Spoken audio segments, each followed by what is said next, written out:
شارە بەڕێزان پێغەمبەر صلى الله عليه وسلم دەربارەی دەفەرمێت إن الإيمان ليأرز إلى المدينة دەفەرمێ ئیمان لە شاری مەدینەیدا کۆ دەبێتەوە هەروەکو چۆن مار لە کونی خۆیدا کۆ دەبێتەوە ئاواش ئیمان لە ناو مەدینەیدا هەیە واتە ئەو شارە فەزڵی ئەوەیە کە ئیمانی تێدایە هەر کەسێک بێتە ئەو شارەی ئینشاءالله ئیمانی بەرز دەبێتەوە بۆیە لە ناوەکانی ئەو شارە پیرۆزەی کە مەدینەیە سەرڕای ئەو ناوەش زانایان هەندێک ناوی دیکەشیان بەکارهێناون بۆ ئەو شارەی کە دەڵێن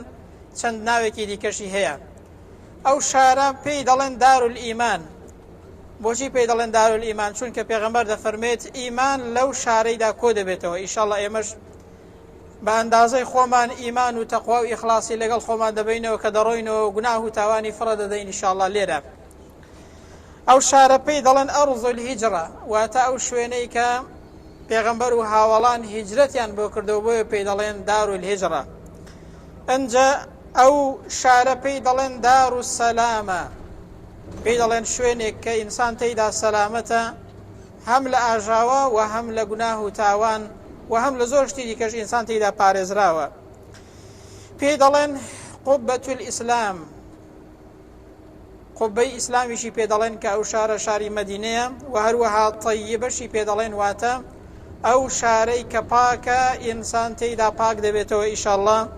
هەمومان پاک دەبینەوە لە گوناه و تاوان بەهۆی ئەو عومڕەیەوە ئەنجا بەڕێزان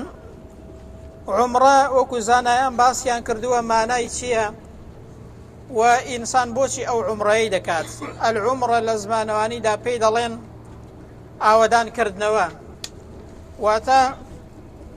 ئینسان بە زمانی حاڵ کە دێتە عومڕەی دەڵێ ئەی خوای گەورە ئەمن دەمەوێ نێوانم لەگەڵە تۆ ئاوەدان کەمەوە ئەگەر تا ئێستا ئینسان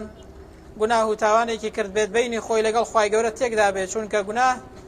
بینی ئینسان لەگەڵ خوای گەورە تێک دەدات خوا پەنامەندات عومڕە یعنی ئاوەدانکردنەوەی خۆشەویستی لەگەڵ خوای پەروەردگار و ئاوەدانکردنەوەی نێوانمان لەگەڵ خوای گەورە ئینشاءالله هەر یەکێکمان بەهۆی ئەو عومڕەیەوە نێوانمان ئاوەدان دەکەینەوە لەگەڵ خوای گەورە و ئاشتبوونەوەیەک لەگەڵ خوای گەورە دەکەین کە جارێکی دیکە نەگەڕێینەوە سەر گوناه و تاوان